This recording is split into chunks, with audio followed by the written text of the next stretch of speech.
अस्सलामुअलैकुम वरहमतुल्लाहि वबरकातुहू दोस्तों अख बोय आमुत कशीर पे रिसेंटली सऊदी अरबिया अमिस जॉब मिलोमुत लिंक्डइन थ्रू अमिस करो कत बात अमिस कित कन मिलो लिंक्डइन थ्रू जॉब ताकि जन कशीर मजन लिंक्डइनस पे जॉब छाड़न तिमन मिल अख वे आउट तो तिम करन सुई वे यूज लिंक्डइनस पे ताकि तिमन मिले पन्निस फील्डस मजन जॉब।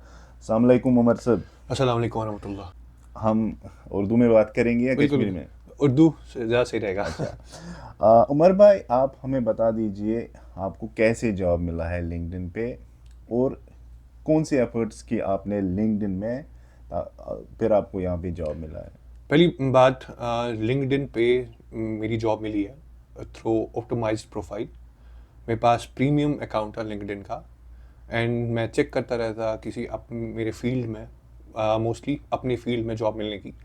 सो एक बारी जॉब पोर्टल में गया मैं लिंक्डइन पे जो लिंक्डइन में आपने पहले ऑप्टिमाइज किया, हाँ, फिर आपने प्रीमियम मेरे पास प्रीमियम था ऑलरेडी। अब मैंने जब जॉब प्रोफाइल देखा, जॉब प्रोफाइल क्या था, तो मैंने उसका जेडी पढ़ा पूरा।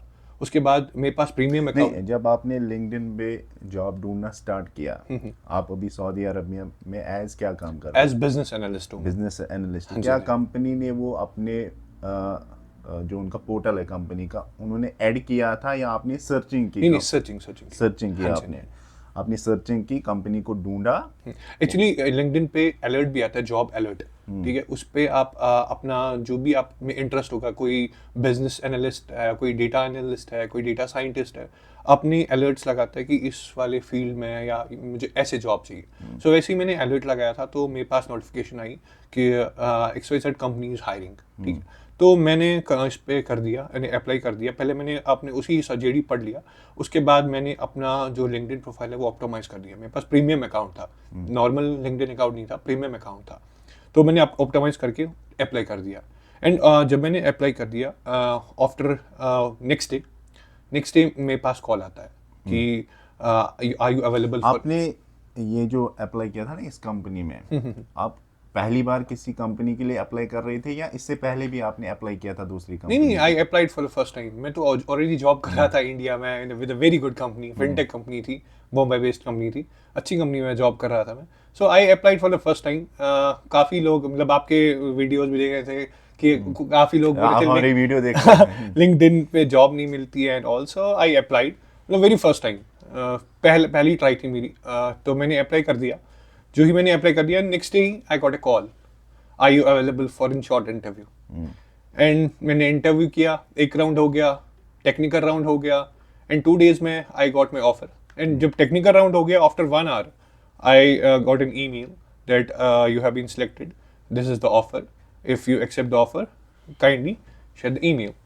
सो मैंने ऑफर एक्सेप्ट नहीं किया, आई वेट। मैंने उनको वापस ईमेल किया, लेट्स डिस्कस। तो उन्होंने बोला we are available tomorrow at 6, so Indian time. तो यानी कि आपने जो सैलरी थी नेगोशिएट नेगोशिएशन के लिए मैंने और जो मैंने बता दिया सैलरी, तो उस पे थोड़ा सा लेस करके वो एग्री हो गया।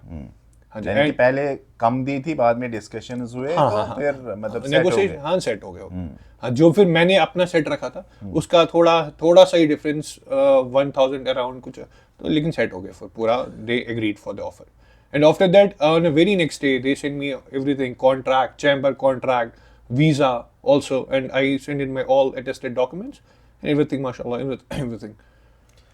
अच्छा, जब आपने लिंक्डइन से जॉब ढूंढा तो आपको सेटिस्फेक्शन मिली थी कि नहीं मुझे सच्ची में लिंक्डइन में जॉब मिला है? नहीं, पहले जो देखते थे कि सब बोलते थे नहीं लिंक्डइन, आपको शायद लगा शायद मुझे लगा, मुझे फेक वेक है। इवन जब तक मुझे वीजा मिला तब तक मुझे लग रहा था नहीं ये फेक है। उमर भाई, जो आपके साथ दिल्ली में हुआ, जो एजेंट ने आपके साथ किया, क्या आप उसके बारे में बता सकते हैं? नहीं, दिल्ली में मतलब थोड़ा सा एजेंट ने भी घुमाया। इवन दिल्ली के एजेंट, कश्मीर की एजेंट की बात नहीं करूँ, इवन दिल्ली के एजेंट ने थोड़ा सा उधर इधर घुमा भी दिया था।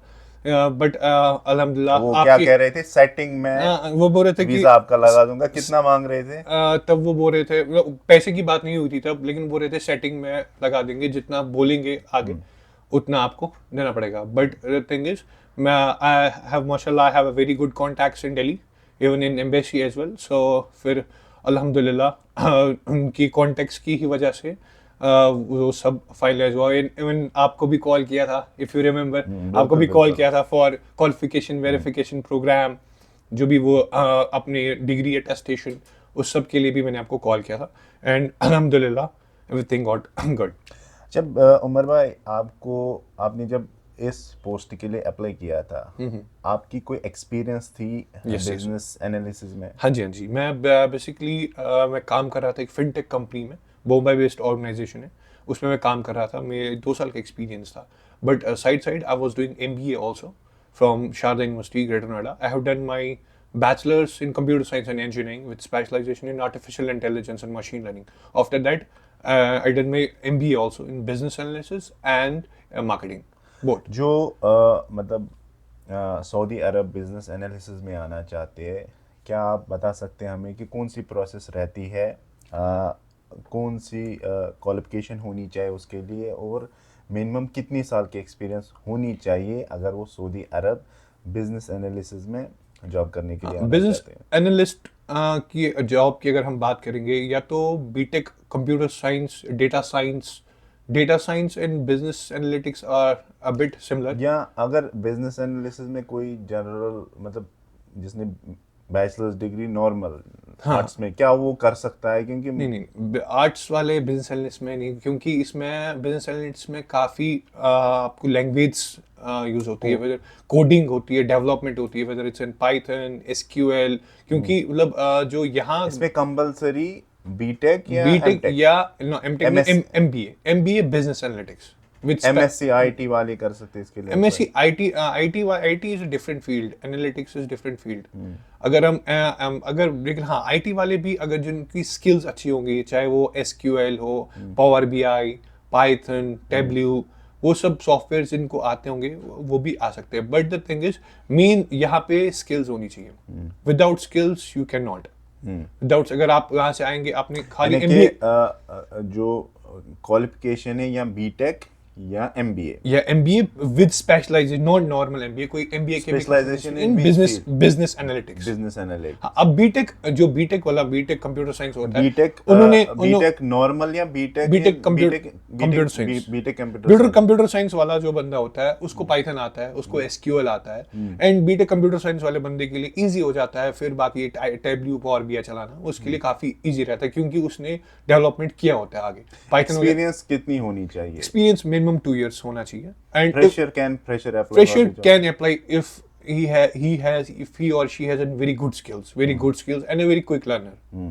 अगर बंदा मतलब अच्छा है, उसको काफी सही स्किल्स काफी अच्छी है ड्यूरिंग बीटेक, क्योंकि फ्रेशर भी कहाँ जाएंगे कहीं कहीं तो फ्रेशर को भी एडजस्ट करना है, फ्रेशर डायरेक्टली तो एक्सपीरियंस होगा नहीं। So what the thing is, मतलब उनको क्या, मतलब अगर अच्छी स्किल्स है, क्विक लर्नर है, आराम से आ सकता है। बट हाँ, स्टार्टिंग जिनकी एक्सपीरियंस नहीं रहती है तो उनको काफ़ी सैलरी थोड़ा कम रहेगी। बाकी जो उमर भाई, जैसे कि जो बिजनेस एनालिस्ट सऊदी अरब मतलब नए आते हैं यहाँ पे, जैसे हम आपकी बात यहाँ पे करेंगे, एक बिजनेस एनालिस्ट की मिनिमम सैलरी क्या रहती है जिसकी 2 साल या 3 साल के एक्सपीरियंस इंडिया से हो? 8 to 10,000 उनकी मिनिमम सैलरी रहती है, which is approx Indian around 2 lakh 2.5 lakh 2.5 lakh per month, 2 to 2.25 lakh. Umar भाई, आप पिछले 1 महीने से सऊदी अरब में हैं, तो यहाँ पर आपने 1 महीने में अपनी कंपनी में क्या माहौल देखा है कि लोग कितने सेटल है यहाँ पे? क्योंकि मेरा मकसद है, क्योंकि जो हमारे कश्मीरी एजेंट्स हैं वो आपने खुद देखा होगा, यहाँ पे आप बोल रहे थे यहाँ पे एक कश्मीरी लड़का आपको ट्रेन में मिला है, उसके बाद जॉब भी नहीं था, तो ताकि उनको ये समझ आए कि यहाँ पे सऊदी में जॉब्स अवेलेबल है। आप पहले अपनी कंपनी के बारे में बता दीजिए कि वहाँ पे कौन से जॉब्स अवेलेबल है, कितनी एवरेज सैलरी लेते हैं, चाहे अकाउंट्स में हो या बिजनेस डेवलपमेंट में, ताकि हमारा जो मतलब कश्मीरी एजेंट्स का जो कॉन्सेप्ट है रेस्टोरेंट लाइन, इनसे निकलना है। If I talk about fields other than IT, जब नॉर्मल जो आर्ट्स वाले बंदे होते हैं या बीबीए वाले बंदे हो, बीकॉम, एमकॉम, बीबीए वाले की बात करता हूँ, BBA mainly they goes to sales or business development. If they have specialization in sales, they will go to sales. If they have specialization, if they have skills also, if they have sales skills, they can go sales, And Anybody can go to sales, even in business development. But here in Saudi, what I encounter here is sales and business development is different. But in India, मैंने भी काम किया है fintech company में, काफ़ी वहाँ पे business development and sales एक ही होता है. But here there are different fields. The business development is different, sales is different. But हाँ, अपनी कंपनी की बात करूँगा, MNC है. वहाँ पे क्या है कि business development, एक normal business development manager, he's in salary of 50,000 Saudi riyal, which is, you know, how much it is in INR. more than 10. So more than 10 lakhs per month, which is a package of around 1.5 CR. And आपको पता है tax free है. वो अगर 1 करोड़ का package है वो 1 करोड़ है.